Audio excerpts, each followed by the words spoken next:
बिहारी लाल की जय। श्रीमद् भागवत पुराण की जय। राधे राधे भक्तों, राजा परीक्षित कहते हैं, हे सुखदेव मुनि, भगवान नारायण तो समदर्शी हैं, सभी को समान भाव से देखने वाले हैं, परंतु वह हमेशा असुरों के विपक्ष में रहते हैं और देवताओं का पक्ष लेते हैं। उसके उपरांत भी भक्त प्रहलाद असुर कुल के हिरण्याकशिपु के वंश के अंदर जन्म लेने के उपरांत भी भगवान ने उनके ऊपर विशेष कृपा की। ऐसा क्या कारण है? कृपया करके मुझे विस्तार से वर्णन कीजिए।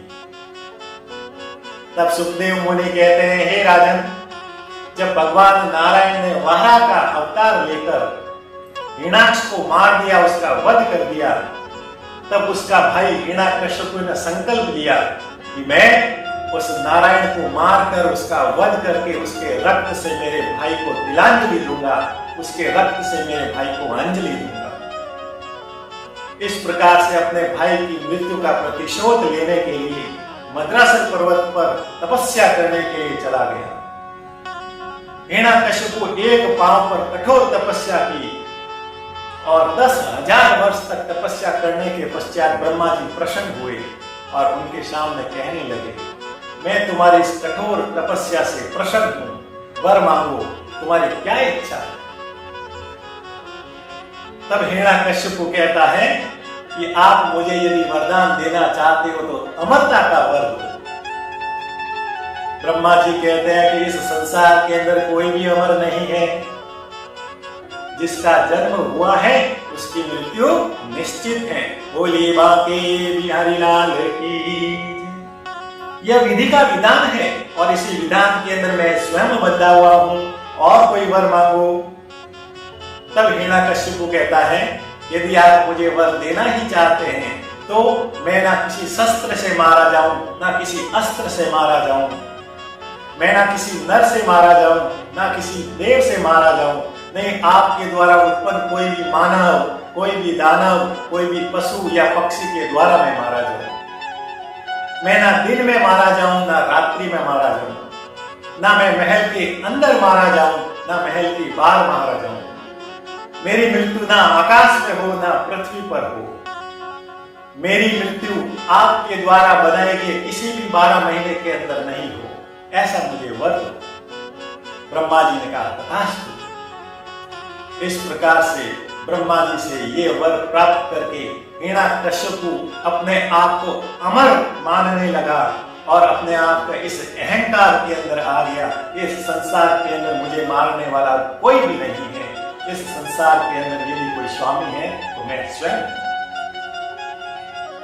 भगवान ब्रह्मा जी के द्वारा इस प्रकार का वर प्राप्त करने के बाद तीनों लोकों के अंदर अपना आधिपत्य कर दिया और तीनों लोकों में ये घोषणा कर दी कि इस तीनों लोकों में, त्रिलोक में यदि कोई सर्वशक्तिमान है तो वो मैं हूं, और सर्वशक्तिमान मैं हूं, तो इस संसार का भगवान केवल मैं ही हूं, वो नारायण नहीं है।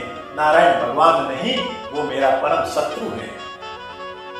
यदि कोई भी मुझे भगवान नहीं मानेगा, उस नारायण को अपना परम शत्रु नहीं मानेगा, मैं उसको मृत्यु दंड दे दूंगा।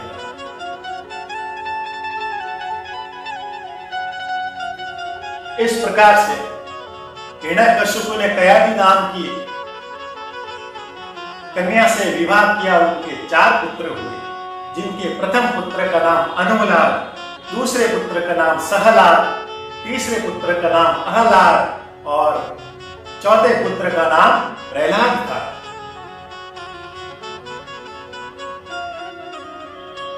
हिरण्याकशिपु ने यह घोषणा कर दी कि सभी मुझे ही केवल भगवान माने।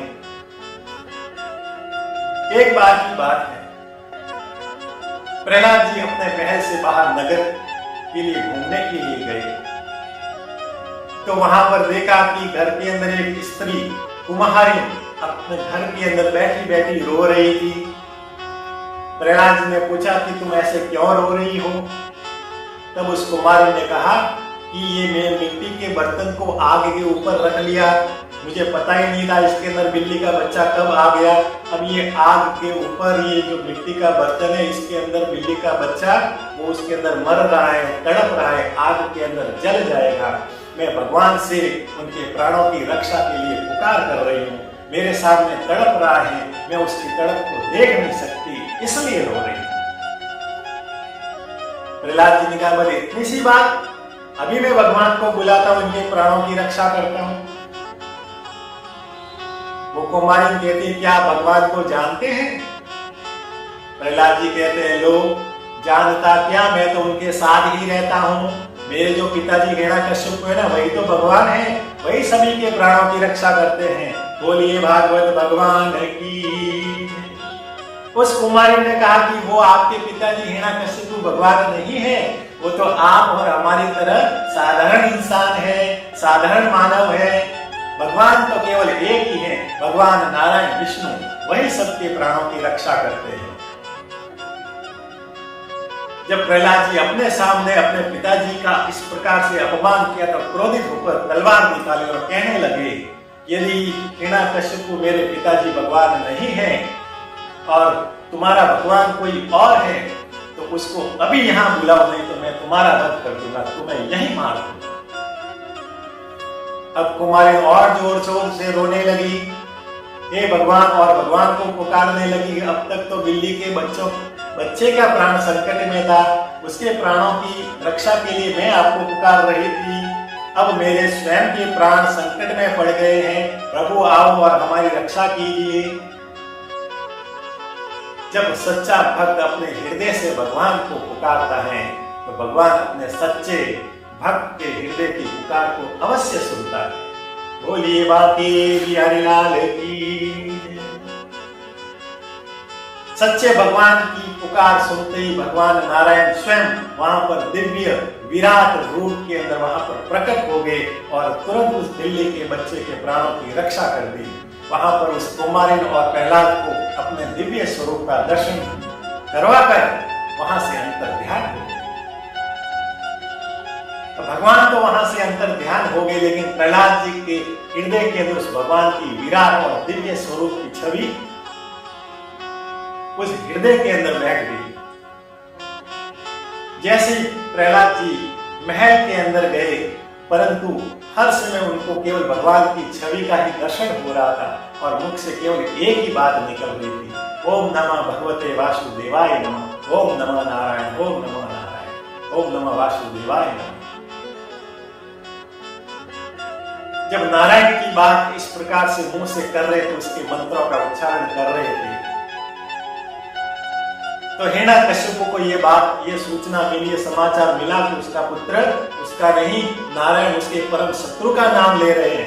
तुरंत उनको बुलाया और अपने गोदी में बिठाकर कहने लगे, हे प्रहलाद, तू किसका नाम ले रहा है?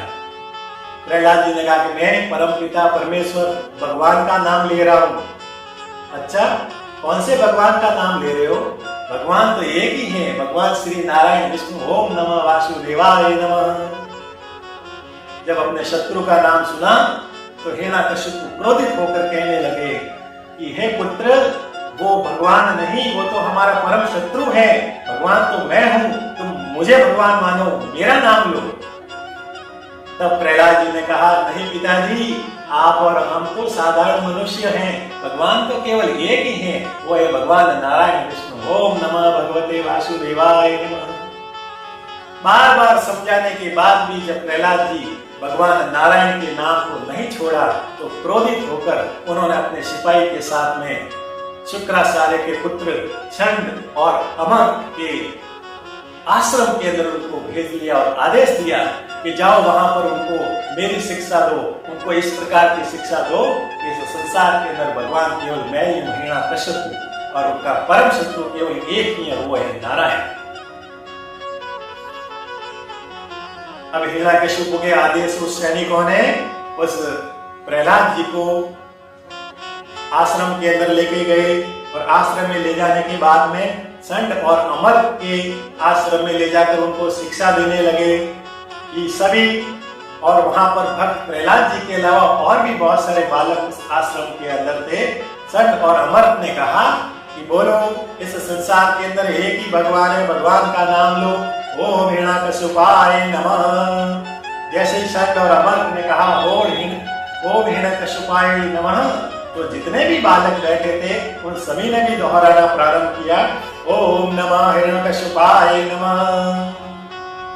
परंतु प्रहलाद जी वहां पर पुकारने लगे, ओम नमः भगवते वासुदेवाय नमः। गुरुजी ने कहा कि तुम ये किसका नाम ले रहे हो? वो भगवान नहीं, वो तो हमारे परम शत्रु है। भगवान तो केवल एक ही है, हिरण्यकशिपु, केवल उन्हीं का नाम लो। फिर से बोलो तुम। इस प्रकार से गुरुजी पुनः दोहराने लगे, ओम नमः हिरण्यकशिपाय नमः।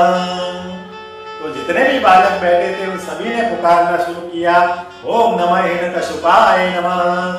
परंतु भक्त प्रहलाद जी बोलने लगे, ओम नमः भगवते वासुदेवाय नमः। बोलिए बांके बिहारी लाल की। इस प्रकार का सिलसिला कई दिनों तक चलता रहा। भक्त प्रहलाद जी ने अपने भगवान श्री नारायण के नाम को छोड़ा नहीं। एक दिन की बात है, गुरुजी बीमार पड़ गए। इतने बीमार पड़ गए, उसकी तबीयत इतनी खराब हो गई कि अनेक इलाज करवाए, अनेक औषधियां दी, अनेक उपाय करवाए, फिर भी उनकी तबीयत ठीक नहीं हुई। तब प्रहलाद जी कहने लगे, गुरुजी आपके इस बीमारी को दूर करने का मेरे पास में एक उपाय है। गुरुजी ने कहा, अच्छा तो फिर इतने दिन तुम कहां बैठे थे, हमें बता दो। प्रहलाद जी ने कहा कि आप ओम नमः भगवते वासुदेवाय नमः के मंत्र का जाप कीजिए, आपकी बीमारी दूर हो जाएगी। गुरुजी ने कहा, नहीं नहीं नहीं, ये तो हमारा परम शत्रु है, उसका नाम तो मैं कभी नहीं लूंगा। गुरुजी और ज्यादा बीमार पड़ गए, और ज्यादा उसकी तबीयत बिगड़ने लगी। अनेक इलाज कराने के बाद भी, उपाय कराने के बाद भी, औषधि देने के बाद भी जब तबीयत खराब होती गई, तो प्रहलाद जी ने और कहा कि गुरुजी सोच लो, इस मंत्र का जाप कर लो, आपकी बीमारी दूर नहीं हुई तो आप जैसा कहोगे वैसा मैं करूंगा। गुरुजी ने कहा कि अगर मंत्र के लेने से यदि मेरी तबीयत ठीक होगी तो ठीक, नहीं तो कम से कम इसकी अकल तो ठीक हो जाएगी। बोलिए भागवत भगवान की। प्रहलाद जी कहने पर उस गुरुजी ने अब मंत्र का जाप प्रारंभ किया, ओम नमः भगवते वासुदेवाय नमः, ओम नमः नारायण, ओम नमः नारायण। जैसे जैसे नमो नारायण का नाम लेते गए, भगवते वासुदेवाय के मंत्र का जाप करते रहे, गुरुजी की तबीयत ठीक होने लगी और अंत में गुरुजी पूर्ण रूप से स्वस्थ हो गए। बोलिए बांके बिहारी लाल की। जब गुरुजी की बीमारी पूर्ण रूप से दूर हो गई तो वहां पर उत्सव जैसा मनाने लगे, सभी खुश हो गए, गुरुजी भी नाचने लगे। और गुरुजी नाचने लगे तो उनके सामने जितने भी जो बालक खड़े थे वह भी नाचने लगे और भगवान का कीर्तन करने लगे, भगवान का नाम लेने लगे।